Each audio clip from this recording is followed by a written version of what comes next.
We continue to plead with these evangelical leaders, come and listen and talk and see things with your own eyes. Take our perspective seriously. Tucker, you mentioned something important about the war in Iraq, and that war literally emptied half of the Christian population there. You know that Christian leaders pleaded with the American administration not to do that war and not to engage in it. And because they realized that it's going to have some serious consequences, not just on the Christian presence, but on the region as a whole. And never, I think, did they anticipate that it will have this severe impact on the Christian presence in the Middle East. So again, I wish these leaders realize how damaging their position, their lobbying, their money is, even to our existence as Palestinian Christians and as Middle Eastern Christians in general. It's very obvious to me that many evangelical leaders in the United States care much more about the highly secular government of Israel than they care about Christian communities in the Middle East. Why do you have a guess as to why that would be?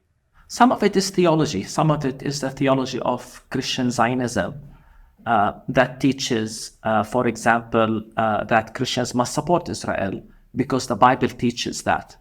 And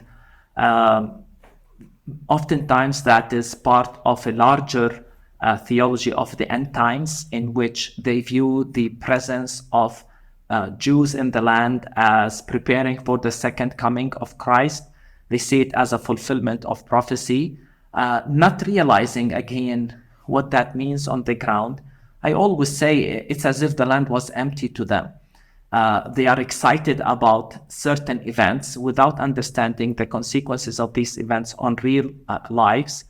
The irony is that many of these positions actually believe, and many evangelical leaders believe, that at the end times and after Jews are gathered in Palestine, 2/3 of them will be massacred, and only for the other third to convert to Christianity. And somehow they consider that a Jewish-friendly theology.